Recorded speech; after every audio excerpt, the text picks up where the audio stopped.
Kelurahan Pasir Sari selama ini dikenal sebagai salah satu kampung pengrajin batik Pekalongan. Sejak 10 tahun terakhir, kawasan ini rutin jadi langganan banjir.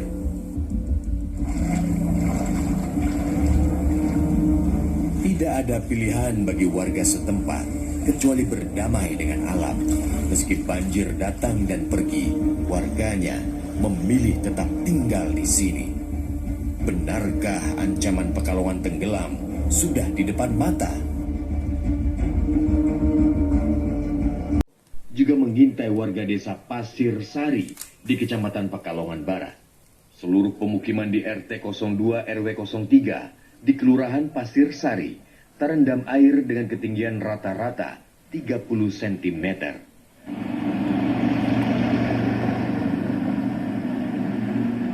Senasib dengan pemukiman lainnya, warga di sini mau tidak mau juga harus menguruk dan meninggikan lantai rumahnya.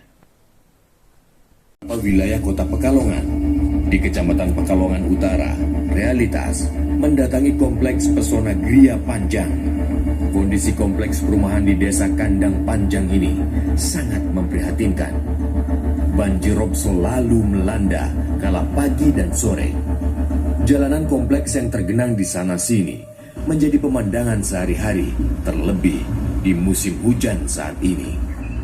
Namun yang lebih miris, beberapa rumah di kompleks ini terus terendam air setinggi 1 meter. Deretan rumah-rumah ini ditinggalkan penghuninya sudah sejak lama. Rumah hunian pun disulap menjadi kolam pemancingan dadakan oleh warga setempat. Menurut penuturan warga, banjirop rutin menggenangi kompleks Gria Panjang sejak tahun 2017. Sudah menjadi langganan datang dan pergi, termasuk di Dusun Semonet yang terletak di Desa Semut, Kecamatan Wonokerto. 10 tahun silam, jalanan di dusun ini masih bisa dilalui oleh kendaraan.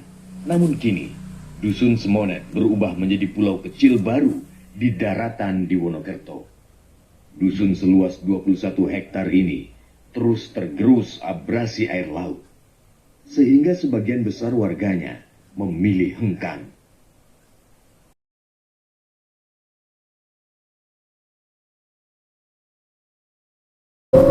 Alam itu biasanya tidak begitu karena dampak perubahan iklim global. Seperti kemarin itu sebetulnya hujan untuk 1 bulan itu turun 1 hari.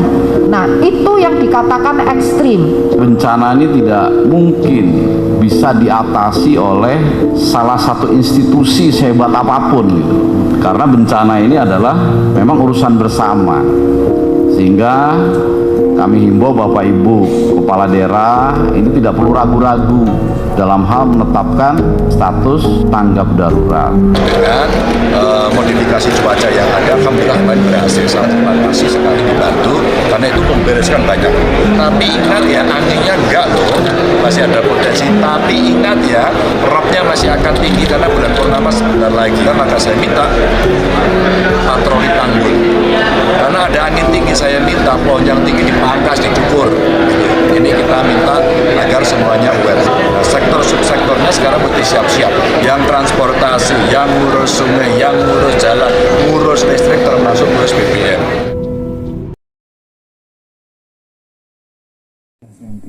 Per Desember 2022 ini. Nah, dari alat dipasang Maret 2020. Ini di tribun, ya tribun penonton atas itu tribun penonton. Ini fondasinya ya.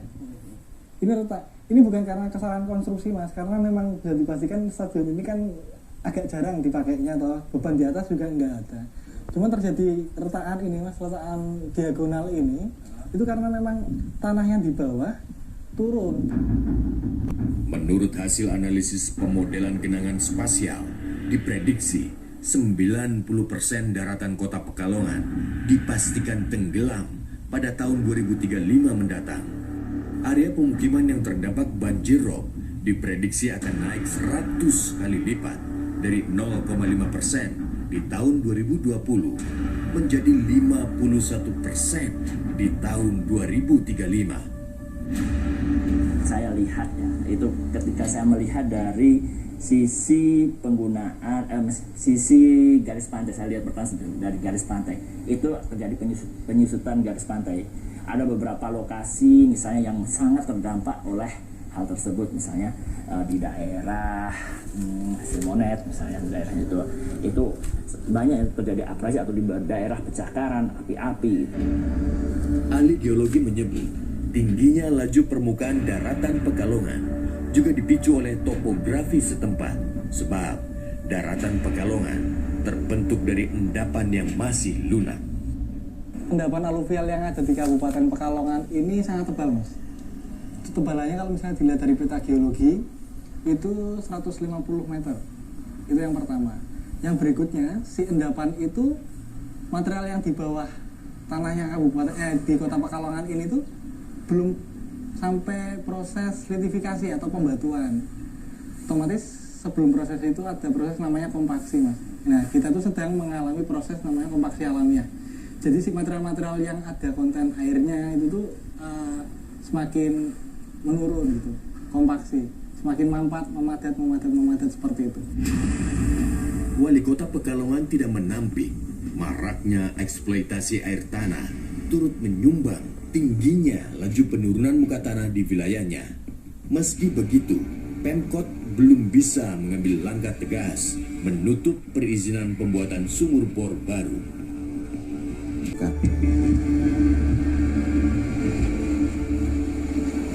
Alam bekerja dengan caranya sendiri. Manusialah yang harus menyesuaikan diri, beradaptasi dengan alam dan lingkungan sekitarnya. Mengeksploitasi alam besar-besaran dengan menafikan daya dukung lingkungan sama artinya dengan membunuh pelan-pelan bumi tempat kita semua berpijak. Dan ancaman Pekalongan tenggelam ada di depan mata. Bila tidak serius disikapi, bukannya tidak mungkin kota berpenduduk 35.000 jiwa inilah yang akan pertama kali menghilang dari peta wilayah Indonesia.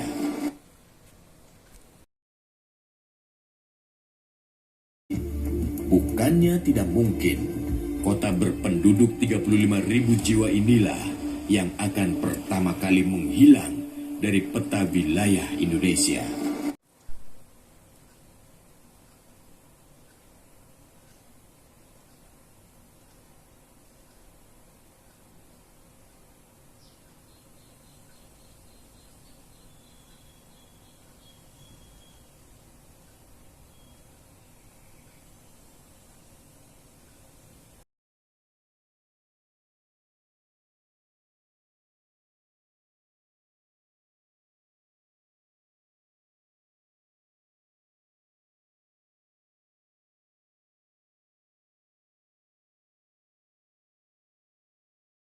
Ya, desa loh Mas. Kalau ini tiga kabupaten, Magelang, Probolinggo, Purworejo, itu bisa dihubungkan dengan satu komunitas yang bisa mendorong kegiatan wisata oleh masyarakat. Bahkan pemerintah nggak boleh masuk, ya. Tapi nanti di sini kan kita masih mau belajar. Nanti kita lihat apakah peran dari dinas seperti di dinasnya Pak atau di dinasnya pariwisata. Nah, nanti ada kegiatan lagi yaitu kelompok yang relawan ini. Ada Karang Taruna, ada Pokdarwis, ada Jasa Wisma, Ibu-ibu Buka, kemudian Agana. Karena penting ya untuk merespon tahan bencana ini, tanggap bencana. Nah, baru nanti di kelompoknya stakeholder, pemangku kepentingan pemerintah ada tadi di temannya Pak Hasan, ada lingkungan hidup, ada di Sparta, ada BPKM, penanaman modal, kemudian ada usaha UMKM, kemudian pusatnya ada di Bundes, BPD, kelurahan, di desa maupun LPMK. Nah, tentunya untuk menyalurkan investasi itu kan butuh lembaga keuangan, entah itu BRI, BPR, koperasi maupun BMT. Saya pernah mengusulkan ke Kementerian PUPR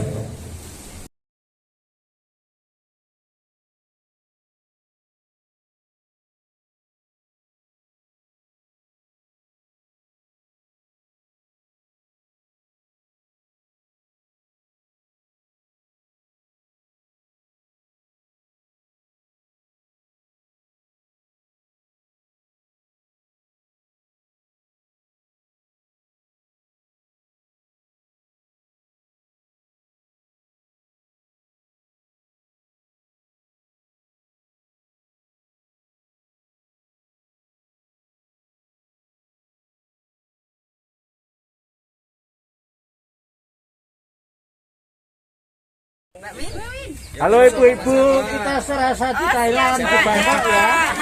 Oke, tayung. Soalnya ingat usia Pak. Jangan lupa. Ya. Kita menyusuri labirin mangrove ya. Pak Tayo, Pak Rektor itu. Ya asik nih.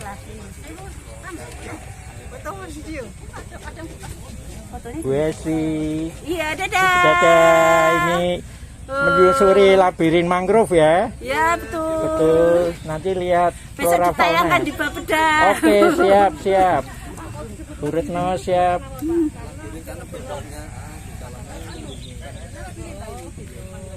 Mangrove labirin. Ya ini sekitar hutan mangrove-nya.